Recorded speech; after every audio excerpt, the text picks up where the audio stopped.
So ginabi tayo guys. Titest ko muna bago ko i-fix. Gumawa tayo ng harness eh. So di ko muna siya finix. Once gumana siya pag tinest natin ngayon, i-fix ko na yan. So ngayon tinap ko muna sa negative tsaka positive ng battery. Ayan, may fuse na rin naman siya. So test natin.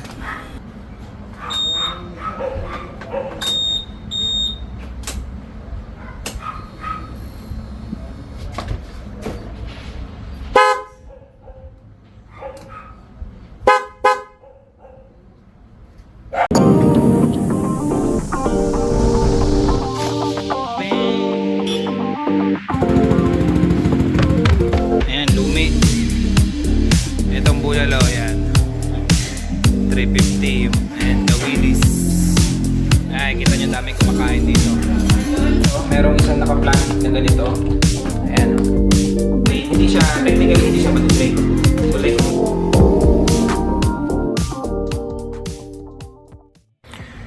So guys, welcome back to our channel. Mag-i-install lang tayo ng busina. Yan, MOCC horn na shell type. So ito yung mga kailangan natin.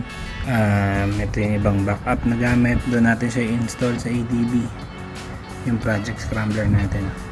And dahil malagkit at mainit ngayon, may electric pan tayo. So yan, ano bang mga kailangan natin? Of course, umpisa natin yung busina, syempre. Ayan, busina. And then yung mga firewire. Ayan. Ganito siya. Pang strap yan ng mga wirings. And of course, dalawang klase ng wire para sa negative tsaka positive. Wala lang akong pula tsaka itim eh. So ito yung available natin. So relay. Ayan, bumili lang ako sa Blade relay 109 Hella. So 5 pins to. Sakto naman may reserva ako nito, yung pinakang socket ng relay. Ayan. Pero hindi natin gagamitin yung 87A or 870 sa iba. And then nalaglag. Aside sa relay, syempre kailangan natin ng fuse box. Ito. Ayan, fuse box. So buksan natin para makita nyo lang. Ayan, fuse box. And then of course fuse. Dami kong fuse. Galing pa to sa store natin, yung mga reserva to. Ang available nating fuse 15 amperes. Ayan, okay lang naman ng mas mataas, wag lang mas mababa. 10, at least 10 dapat eh sa dual horn natin para 5.5 siya. And meron tayong fuse box, electrical tape. So sana magkasya to. Tira lang natin yan. So okay na yon para gamitin natin sa wirings. Meron pa pala ito, kalimutan ko tawag dito eh, male and female to na pins. Ayan o. So ba't ba kailangan ito? Ito yung mga isasaksak dito sa pag may wirings na dito. Ayan, pagsasaksakan nito. So meron tayo nyan, ganito magiging itsura nya. Yan, ganyan. Tapos pangkalas, pambaklas ng fairings ng ADB. So may ganito tayo. Plastic dapat, huwag kayong gagamit ng flat screw o metal. Else magagasgas po ang fairings ng motor nyo. So ano pa? Of course, screwdriver. And then long nose or plies para pang press lang nito, tsaka pang cut ng mga wires. Okay, so tara, wag na natin patagalin. Install na natin to.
So ginabi tayo guys. Titest ko muna bago ko i-fix. Gumawa tayo ng harness eh. So di ko muna siya finix. Once gumana siya pag tinest natin ngayon, i-fix ko na yan. So ngayon tinap ko muna sa negative tsaka positive ng battery. Ayan, may fuse na rin naman siya. So test natin. So sound check muna.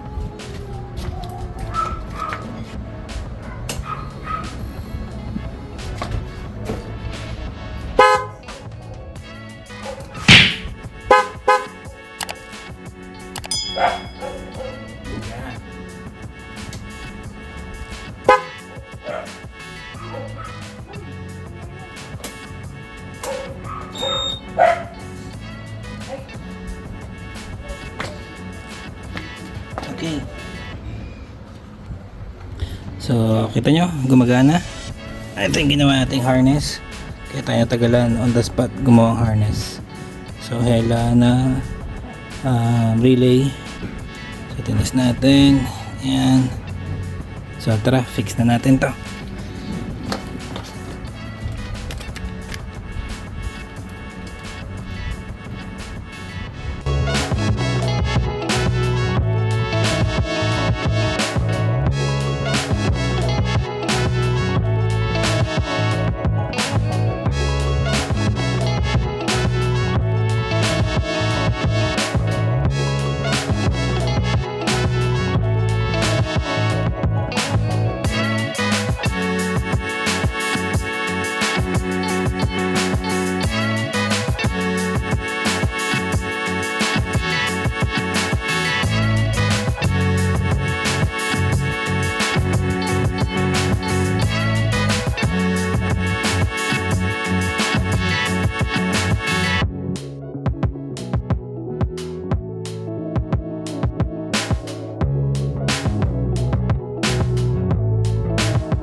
So guys, natapos na natin. Kinabit ko isa dito. Sana nga hindi siya tatamaan. Kasi dito ko lang kinabit. Dami oh. Tapos yung isa dun sa pinaglalagyan ng stock. Ayan. So dyan ko nilagay. Parinig ko lang sa inyo sample. Sound check. Para makita lang natin. O pakita ko sa inyo kung gumagana. Ayan. Yung scrambler natin hindi pa tapos. Parinig ko lang sa inyo ha. So sound check ng MOCC horn na shell. Ayun.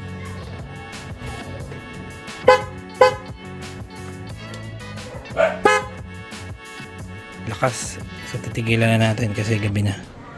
Baka magalit ang kapitbahay. Ayan. So assemble na ulit natin. Let's go. Ay, by the way, nagdagdag na rin tayo ng coolant dito. Ito yung coolant. So mukhang napasobra ako, pero okay lang naman. Wag lang yung apaw. So nandun siya sa may high. Okay, tara. Balikan natin yung mga fairings. Let's go.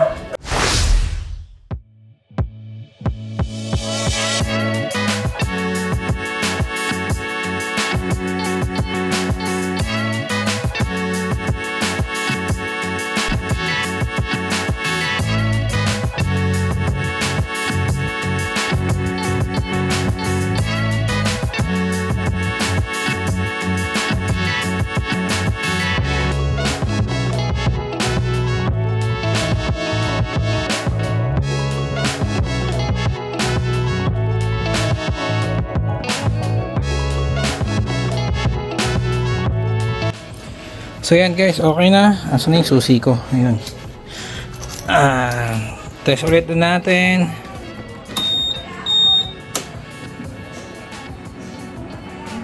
Signal light, gumagana. Hazard. Ayan. High, low. And then, busina. Ayan.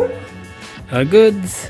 So kung umabot kayo sa point ng video na to, maraming salamat sa panonood. Ayan po ang ating ADB. Hindi ko pa kinabit yung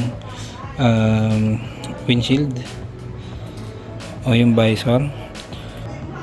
So kung mahilig ka sa mga ganitong content, nasa tamang channel ka. See you on my next video. Thank you for watching. Please don't forget to like, share, subscribe.